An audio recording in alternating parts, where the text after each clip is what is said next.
Yeah. What are you doing? I'm testing out to see if this time-lapse setting thing is working, because I was trying to set it up on like a 10-second time-lapse. That way it could just record the whole time. So I'm recording a couple frames just to see if it'll do the thing. Does it have to have me in it? Yes.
Hello. As you can see, we're not quite yet in the deepest of winter around here. I'm just waiting now for the biggest snows, trying to accomplish as much as I can before that happens. I've been composting in the garden beds.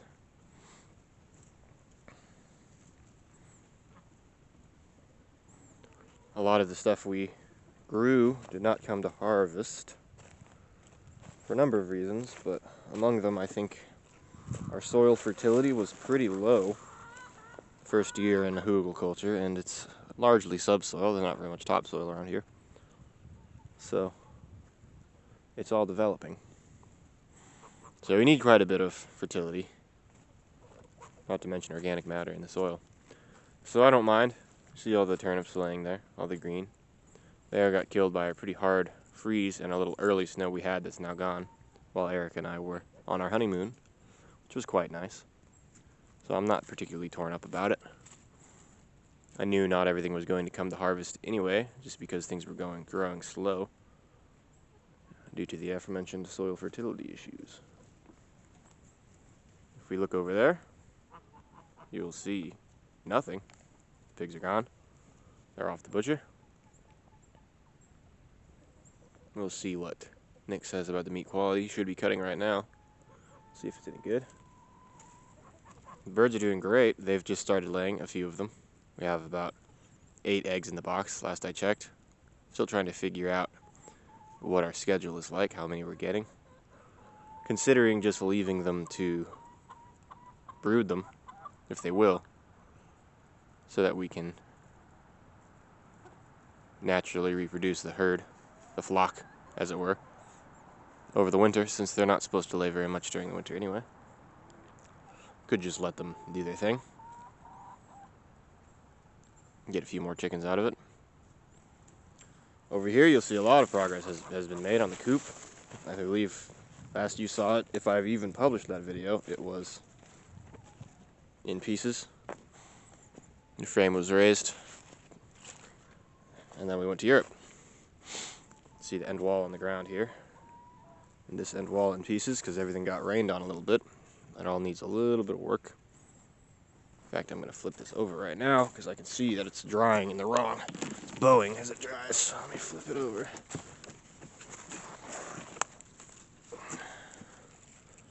Everything has... This plywood's not totally shot. Just needs a little bit of... needs to be put back together because the screws I used weren't quite long enough, and I knew that going in. But then I didn't expect, the pigs were all out while we were gone in Europe, just tearing things up everywhere. And one of the things they tore up was this, because it was leaning against the siding on the house and covering a section of dirt that they were fond to dig in, so they wrecked it. Richard's curious. He's looking for a mouse. He killed a mouse over here the other day, hiding underneath the rubber, which is now mounted. You can see it's all coming together. The pallets are raised. Did not take any footage of me raising it. Erica helped me get the top two pieces. They were strapped on three. The three on the bottom are very tightly connected, all screwed together, and then it's in thirds up top. Everything's mounted into the frame with decent enough screws. So it's not really weighing on itself. It's not like this is just sitting on itself. It's all screwed into the frame.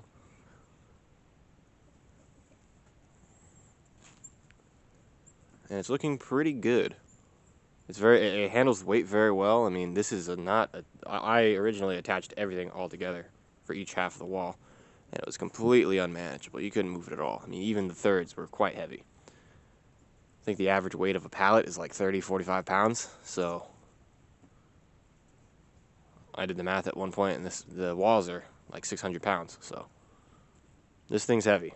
It's got a lot of force down on it already, which will be good because the foundation is very under-designed. I'm not particularly worried about it because it's an A-frame, and it's very heavy. A lot of timber frame buildings have pretty shallow foundations because they're just so heavy, they don't need it. They're not going to blow away like a stick-framed house might. To prevent digging, I've gone with a dirt floor on the inside because originally the plywood floor I was going to have in there, it just didn't happen. And dirt floor is actually a little bit better for deep litter anyway, because it has access to the soil and it can actually compost out effectively. So that's good. I have no qualms about that. That's kind of cool. Less work for me. Don't have to build a floor. Just throw some straw on top. The only problem with that is that rodents can get in, so I'm trying to block them out with this chicken wire in the same way I do on the fence. Just a little bit of a digging guard, and I'll bury that with soil and rocks. But it is all very sturdy. We've been standing on it quite a bit to mount everything correctly.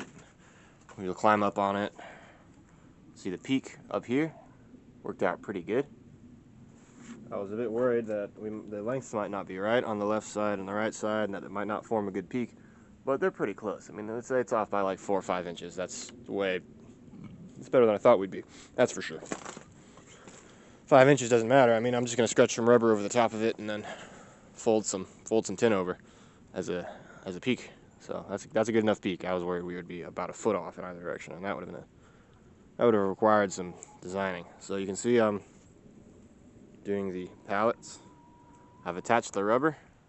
The Wi-Fi is down, so Erica had to leave, so I had to figure out how to do that by myself. I tied a rope. I cut a little hole and tied a rope around and chucked it over the other side so I could pull it and then tie it. I think the rope is actually still attached. You can see it on that post, so that I could zap it up top in place. And this is mostly just the rubber is here mostly to waterproof it, but it's not perfect either. It's also a bit of insulation. So on top of that, I'll be zapping the tin through it, and the roofing screws I have little washers, little rubber washers on them. So it'll be rubber on the inside of the screw and on the outside. So as long as I get good purchase with the screws, I think I'll have a pretty decently watertight situation.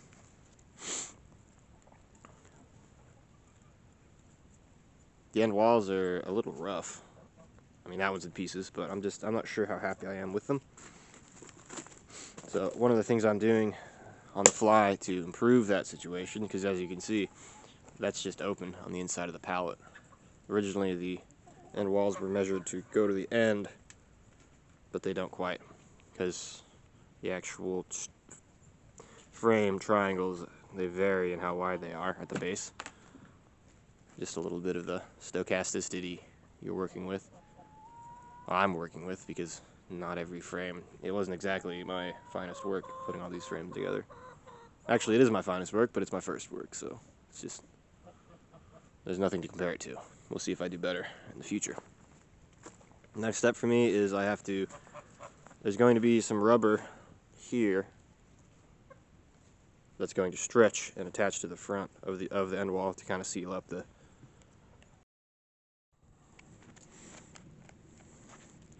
Well, hello there. It's been a while.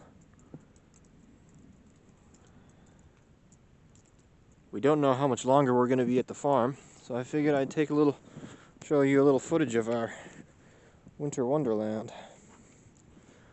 Go on a little post-holing adventure. I'll show you how my projects have developed. I just got done plowing the driveway with the four-wheeler. Who would have known? It's a lot of fun. It can be difficult to get it the way you want it, but it's a blast the whole time. That's a vague improvement. I don't know how good the contrast is going to be, because everything out here is just white, but it's gorgeous. We're forecasted to receive somewhere between 18 and 24 inches of snow in the next 2 days. Tomorrow morning, Eric and I are going to see Avatar, come hell or high water. And high water seems like it's going to be the case.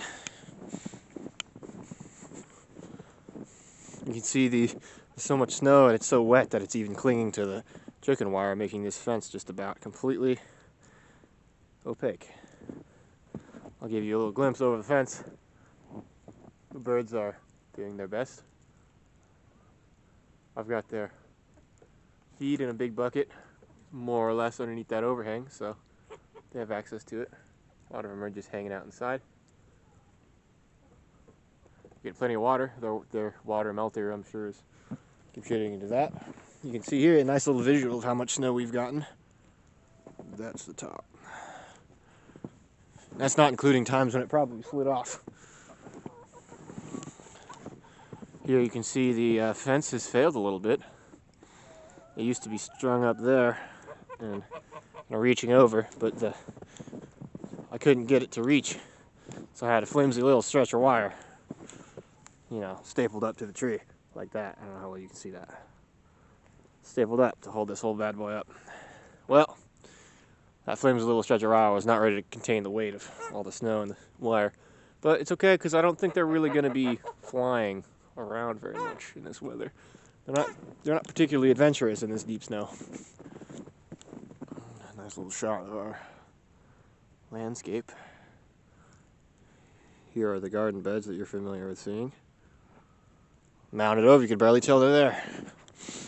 Of course, it's worse in video than it is here. Still need to take the ladder back. Here's the coop.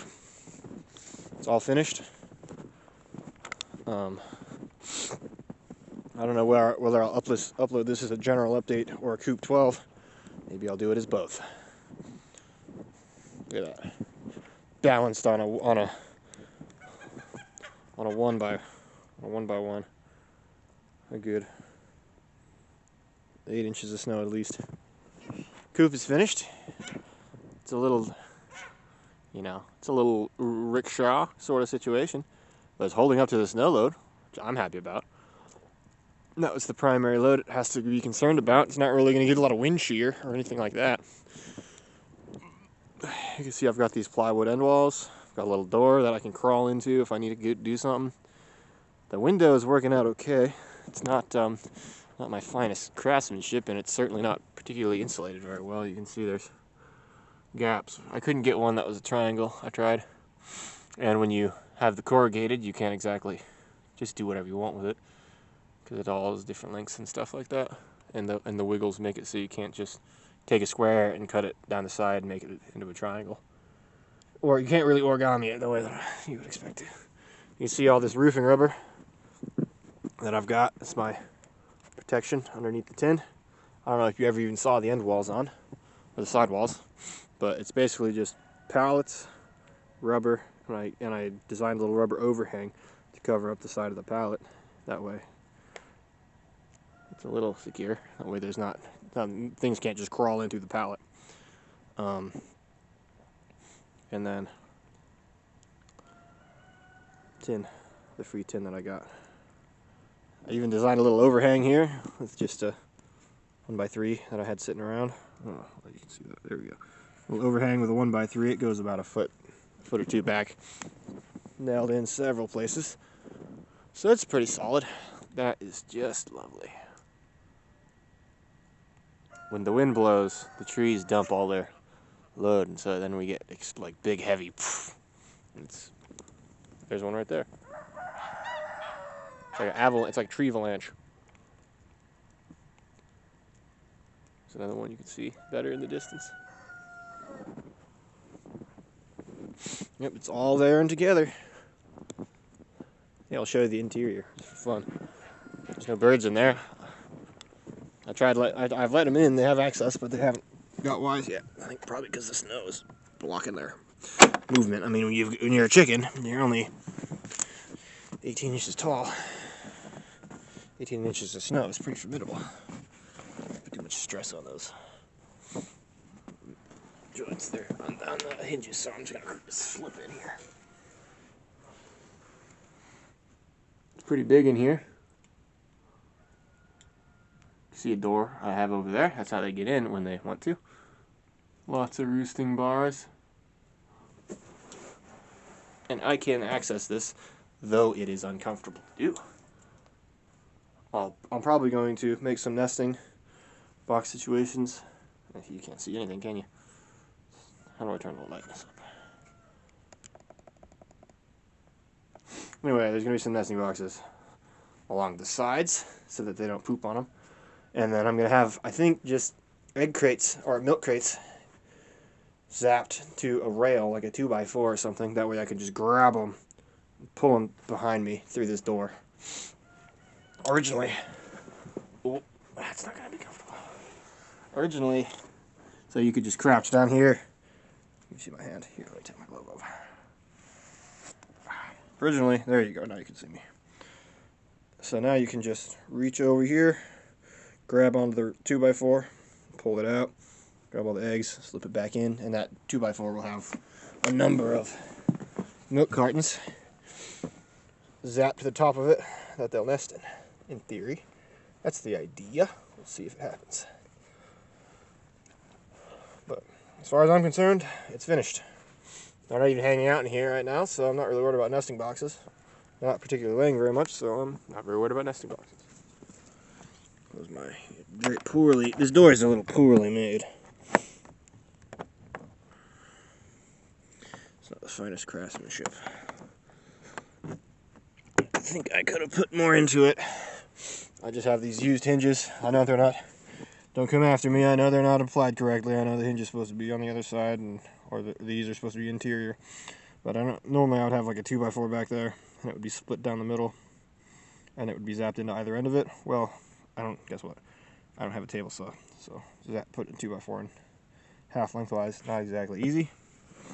And this is holding up just fine so far. I'm sure these are just like 1-inch roofing screws. I way over purchased them. Just because I way over purchased them. I thought I'd need way more than I did. And also, it's the nature of these pallets, because there's, straps. There's strips where there's not wood, and there's strips where there's wood, so there were a lot fewer not every single hole in this tin is zapped in, just because not every single hole finds purchase. But there's plenty screwed in each sheet. There's plenty to hold it there. But I got a lot of these roofing screws, so I've been using them for just about everything, even though they're not the sturdiest, and they'll rip out of this plywood if I try hard enough. In the future, that's the way to replace it, would be to put a 2x4 back here, screw in proper screws right here, maybe even actually place these on the interior where they're supposed to be. So I'm sure if I was too rough with this door, it would just rip it right off the hinges, because the roofing screws would just rip right out of the plywood. Since plywood is so, the holding capacity of this plywood is very low. You just rip it right out. So that's not my finest design work, but you know, it's what I have. Here you see some of my other roughshod design work. What do you think this is? I'm too close to it. What do you think that is? Huh? Can you tell underneath the snow? Well, we did not have the funds. Originally, this fence was going to go from this post to that post to that post and all the way around the back line there. And all the way to up there where you see that post. We did not have, that's like $400 worth of chicken wire, and I've been waiting a few T-posts to finish it out. We don't have that, so I finished this whole coop, which was very cheap to build. I mean, it only cost me about $400, and mostly in hardware.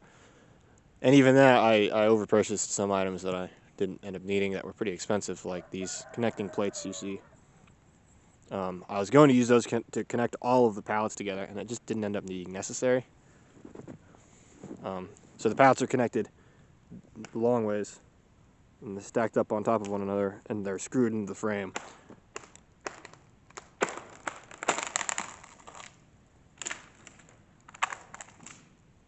That was a pretty major loss we just had. Look at that branch. Just came down.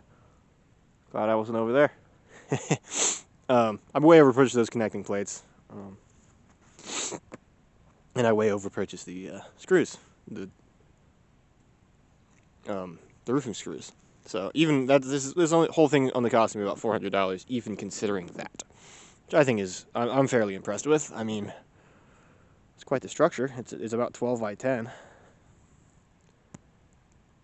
12 by 10, and it's relatively well insulated. Better than their other coop for sure. The wind just blows right through their other coop. The slats have almost quarter-inch holes between them. There's some gaps, like right at the top of this peak. There's a big old gap, but at least the end walls are relatively well insulated because of these. There's a rubber. But since we couldn't extend the fence, I had to give them access to it because I'm not going to build this whole coop. I've put a bajillion hours into it. I'm going to build this whole coop and have them not be able to get to it. So built a little tunnel, a little low tunnel. Same stuff that I put the low tunnels up over the garden with. It's just the 10-foot electrical EMT. It's a 10-foot EMT bent in those holes, and the same plastic. It's just the leftovers from one of the beds. With some rocks weighing it down, but weighing it down is clearly not a problem in this weather. I was actually kind of worried that the plastic was going to cave in, and that they wouldn't be able to access it anyway. But so far, if we went around the other side, and I've tested this out, you can see they still can get through. The tunnel is currently working, and this is probably the best thing I've done on this whole coop, I feel like. This sliding door. It's awesome. Two little holes for my fingers so I can open it. Slides back and forth. Closes. Ooh, with my gloves on, it's hard to get my fingers in the holes. Probably could have made these holes a little bigger. Closes and opens like a dream. Even in this cold weather, it's not frozen together or anything, which I was pretty worried about. This is built properly. 2x4s zapped into 2x4s on the other side. Strong screws. And this is also that this tunnel can exist. Because this way, I can close and open the door, and there'll still be a tunnel over it. Which I think was a pretty good idea. Because now I can close and open the door without even going in there. Which is cool. I did originally think about maybe stretching this and just attaching it right along this wall, but then I would have to go inside to open it. So this is way better. I don't even have to go into the chicken yard at all to open that door. If they all started using this one, I wouldn't have to go in there ever, except for to collect the eggs. But they have not gotten wise about it. I have seen a couple roam into there yesterday when I gave them the first foray. They roamed in, so it's not like it's going unused. But I just think it's this weather is in particular is they're not exploring very much right now. They're just huddled under their coop. Yeah, you can see because this wall section fell down. You can actually see perfectly that tunnel and go on right through there into their coop. That's pretty cool. There we go, the coop is done. I don't even know how many man hours went into that.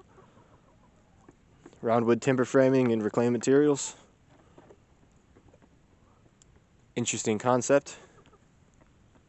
If I was going to do it again, I would say I probably wouldn't do it again. Certainly not that design. For your first mortise and tenon joint, doing a triangle, not the wisest move. Wing mortise and tenon's extremely difficult, even harder than regular mortise and tenon, and roundwood no less. So, that's the consideration. I think I will timber frame many a time before. I'll definitely be doing roundwood timber framing in the future, but will I be doing A-frame roundwood timber frames? Very possibly, but with the right materials, with the right tools especially. Even the chisel that I bought, like a $20 chisel at Ace Hardware. Even that chisel wasn't the right chisel for the job.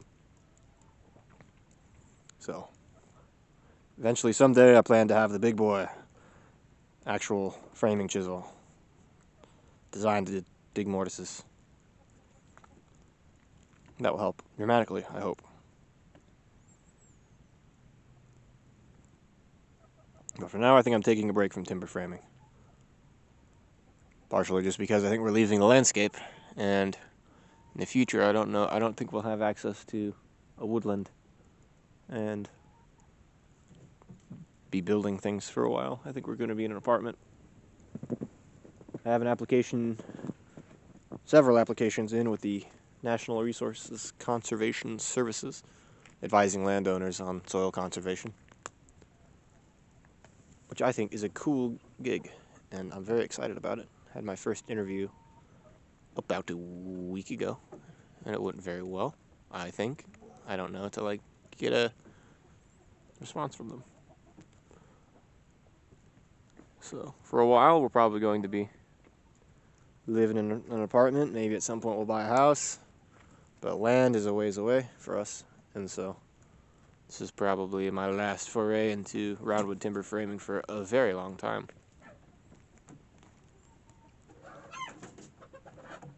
Guys walking about in there. Still happy to have done it, though. I think it's very cool to do. No, the embodied carbon of this building is excellent. Excellent embodied carbon, because it's all reused. All the fossil fuels are reused for a second life. So they have fundamentally no carbon input.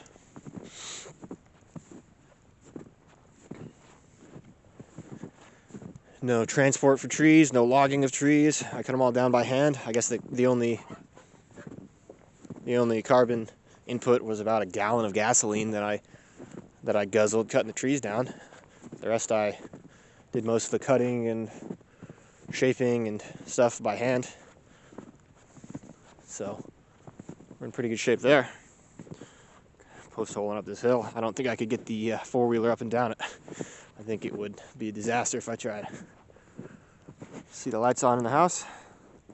We're gonna go check on Erica at work. This will probably be my last update for potentially a while, if not my last update, period. So, enjoy the winter scenery.